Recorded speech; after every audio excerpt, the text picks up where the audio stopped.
Assalamualaikum warahmatullahi wabarakatuh. Nama saya Pairul Nizia dengan NIM H022351, Program Studi Pendidikan Matematika. Di sini saya akan memaparkan materi mengenai tokoh matematika mulai dari Mesir kuno sampai dengan Yunani kuno. Yang pertama, Pythagoras. Pythagoras diketahui beliau lahir di Pulau Aegean yang berada di wilayah timur Kepulauan Samos, Yunani pada tahun 570 sebelum Masehi. Ibunya bernama Pythias yang merupakan seorang penduduk asli pulau tersebut, sementara ayahnya bernama Mnesarchus adalah seorang pedagang permata dari Tirus atau Lebanon. Pythagoras juga mempunyai 2 atau 3 orang saudara kandung. Kontribusi Pythagoras terhadap matematika paling dikenang karena konsepnya mengenai angka. Pythagoras percaya bahwa semuanya bisa direduksi menjadi angka dan angka-angka tersebut mempunyai karakteristik, kekuatan, dan juga kelemahan mereka tersendiri. Beliaulah yang pertama kali membuktikan tentang teorema Pythagoras, yaitu jumlah luas bujur sangkar pada kaki sebuah segitiga siku-siku sama dengan luas bujur sangkar di hipotenus. Sebuah segitiga siku-siku merupakan segitiga yang memiliki sebuah sudut siku-siku. Kakinya merupakan 2 sisi yang membentuk sudut siku-siku tersebut, dan hipotenus merupakan sisi ketiga yang berhadapan dengan sudut siku-siku tersebut. Meskipun teorema tersebut telah ditemukan oleh orang Babilonia, akan tetapi Pythagoras merupakan orang yang pertama kali yang berhasil membuktikannya. Dilakukan di banyak bidang, terutama di bidang arsitektur. Arsitektur menggunakannya untuk mengukur kemiringan bangunan, misalnya kemiringan sebuah tanggul agar mampu menahan tekanan air. Ini juga sangat membantu dalam menentukan biaya pembuatan bangunan. Baik, apa beda teorema Pythagoras dulu atau masa Yunani kuno dengan teorema Pythagoras sekarang atau teorema Pythagoras modern? Teorema yang kita kenal saat ini yaitu teorema Pythagoras modern kita tafsirkan sebagai relasi panjang dari sisi-sisi segitiga siku-siku. Namun kenyataannya ketika Pythagoras masih hidup, teorema tersebut tidak ditafsirkan demikian. Pythagoras sendiri menafsirkan teorema tersebut bukan sebagai relasi sisi-sisi pada segitiga siku-siku, namun relasi antar luas persegi atau bujur sangkar yang terbentuk di setiap sisi-sisi segitiga siku-siku. Seandainya pada saat itu teorema Pythagoras ditafsirkan sebagai relasi antar sisi-sisi pada segitiga siku-siku, maka Pythagoras haruslah berurusan dengan bilangan irasional. Misal, Pythagoras menemukan sebuah segitiga dengan sisi-sisi siku-sikunya adalah 1 dan 2. Maka berapa panjang hipotenusnya?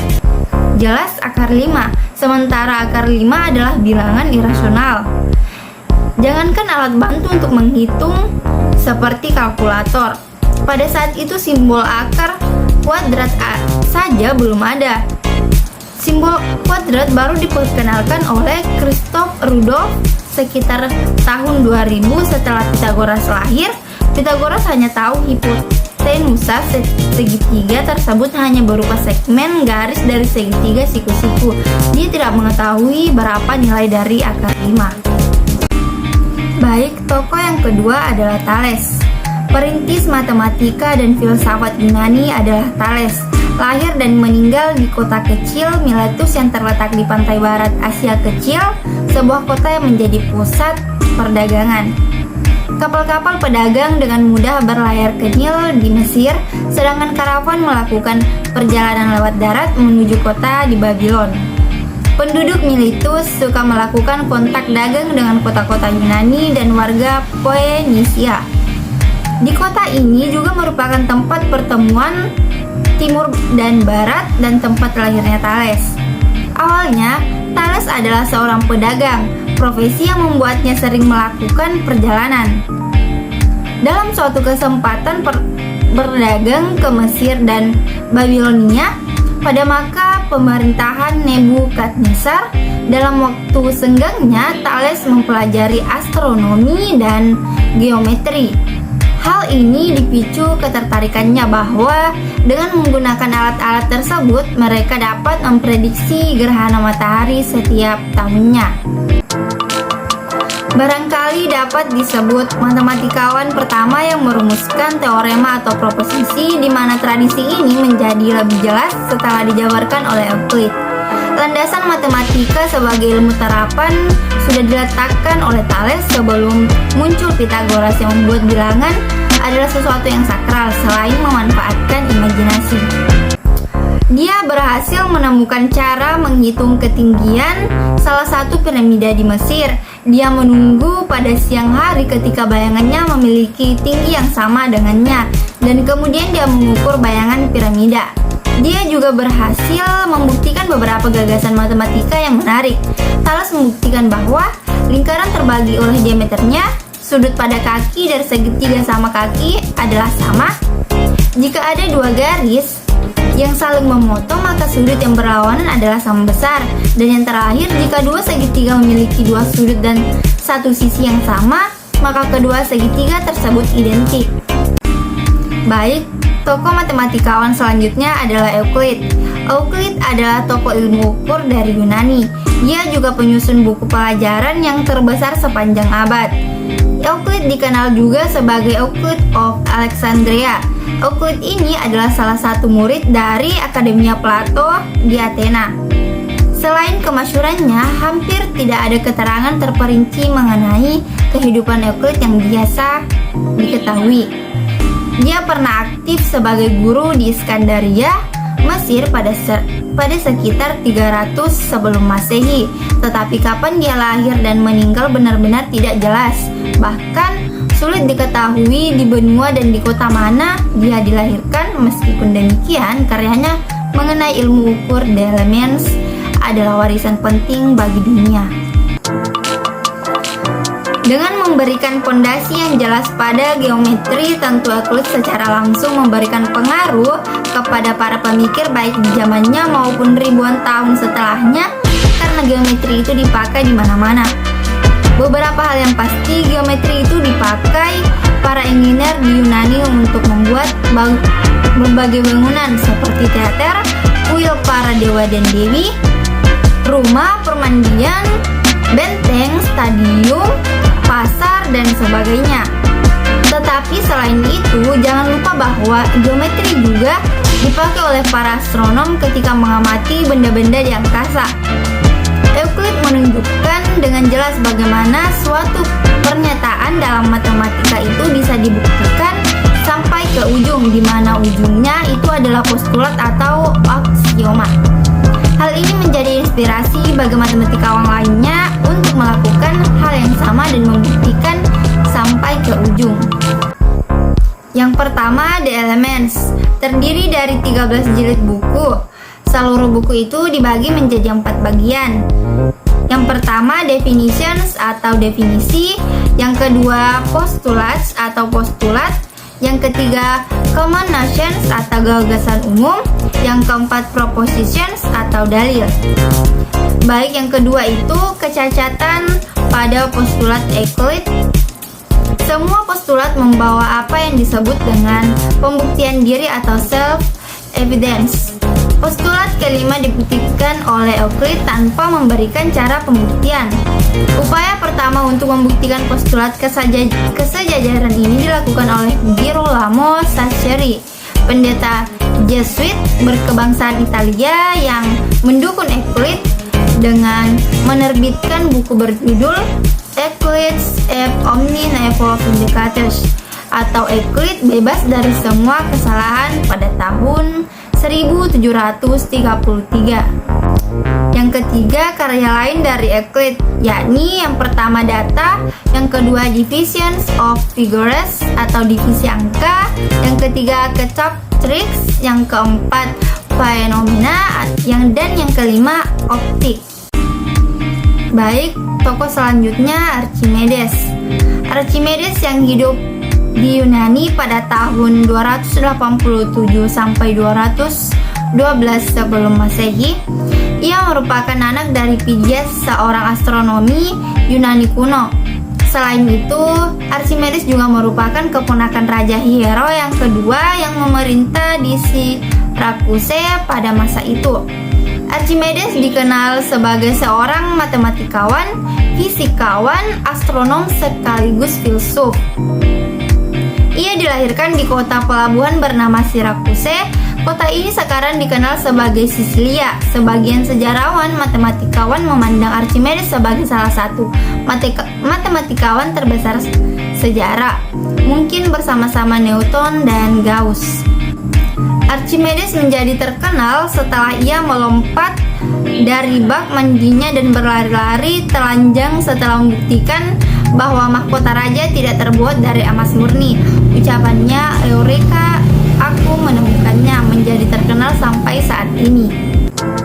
Dia adalah orang pertama yang membuat persamaan untuk menentukan luas wilayah dan volume ruang. Archimedes menemukan formula tentang lingkaran dan kerucut, tetapi Archimedes terutama dikenal karena penemuannya berupa bilangan pi dan kualitas integral. Yang pertama, baut Archimedes atau Archimedes screw. Menurut penulis Yunani, Athenaeus dari Naucratis, Archimedes ditugaskan oleh Raja Hiero kedua untuk merancang sebuah kapal besar yang bisa dijadikan sebagai kapal pesiar sekaligus kapal angkatan laut. Namun, jenis kapal seperti ini akan sangat besar dan sejumlah air laut berpotensi memasuki lambung kapal. Untuk mengatasi masalah ini, Archimedes merancang sebuah alat yang berbentuk tabung dengan bilas spiral seperti baut atau screw di dalamnya sehingga dinamakan baut Archimedes atau Archimedes screw. Baut Archimedes bisa digerakkan dengan tangan atau dengan kincir angin. Alat ini ditempatkan di dek kapal yang digunakan untuk membuang air dari lambung kapal. Baut Archimedes merupakan penemuan yang terkenal dan masih banyak digunakan untuk keperluan irigasi di seluruh dunia. Selanjutnya, cakar Archimedes atau Claw of Archimedes. Cakar Archimedes adalah senjata kuno mirip dengan kren, dilengkapi dengan kait yang bisa mengangkat kapal keluar dari air dan membalikkannya. Alat ini dibuat melindungi tembok kota Sirakusa yang berhadapan dengan laut. Ketika kapal musuh mendekati tembok kota pada malam hari, cakar Archimedes dikerahkan dan berhasil menenggelamkannya banyak kapal. Yang selanjutnya, prinsip Archimedes. Cerita bermula ketika Archimedes diminta memeriksa mahkota baru Raja Hiero yang kedua. Archimedes diminta memeriksa apakah mahkota itu terbuat dari emas murni. Jika ternyata terdapat tambahan perak, Archimedes harus pula mengetahui berapa kadar yang telah dicampurkan ke dalam mahkota tersebut. Archimedes diminta memeriksa keaslian mahkota tersebut tanpa merusaknya. Setelah menerima tugas tersebut, saat sedang mandi, Archimedes mengamati bahwa tingkat air naik saat dia memasuki bak mandi. Dari peristiwa tersebut, Archimedes lantas menyimpulkan bahwa sebuah benda yang dicelupkan dalam air akan mendapatkan gaya apung yang sama besar dengan berat cairan yang dipindahkan. Ketentuan ini lantas dikenal sebagai prinsip Archimedes. Adapun penemuan lainnya yang terkenal adalah penemuan hubungan antara permukaan dan volume udara, teorema mengenai pusat gravitasi benda pipi, cermin pembakaran, dan nilai pi yang lebih akurat. Penerapan dalam pembelajaran matematika. Hidrometer. Hidrometer merupakan sebuah alat ukur besaran turunan yang menjadi salah satu aplikasi dari hukum Archimedes yang digunakan untuk mengukur massa jenis zat cair. Sebuah benda dalam fluida atau zat cair atau gas mengalami gaya dari semua arah yang dikerjakan oleh fluida di sekitarnya. Hukum Archimedes menyatakan bahwa sebuah benda yang dicelupkan ke dalam zat cair akan mendapat gaya ke atas sebesar zat cair yang dipindahkan oleh benda itu. Prinsip kerja hidrometer menggunakan hukum Archimedes. Nilai massa jenis suatu zat cair dapat diketahui dengan membaca skala pada hidrometer yang ditempatkan mengapung pada zat cair.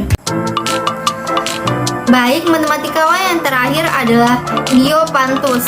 Diopantus adalah ahli matematika dari Alexandria, Yunani. Dilahirkan di suatu tempat antara 200 dan 214 sebelum Masehi. Alexandria adalah pusat dari pengetahuan dan budaya Yunani, dan Diopantus ada di masa Silver Age atau tahun perak dari Alexandria. Cerita hidupnya tidak diketahui secara detail, akan tetapi beberapa tanggal yang diperoleh dari potongan karya matematika yang dikenal dengan Diopantus Riddle. Dia menikah ketika berumur 33 tahun, memiliki seorang anak laki-laki yang hidup sampai usia 42 tahun, dan usia Diopantus berdasarkan Riddle adalah 84 ketika meninggal. Sekalipun kehidupan pribadinya tersembunyi, karya matematikanya ditulis dalam aritmetika yang hasilnya mempunyai 13 buku, lebih banyak dari milik kami yang hanya 6 buku.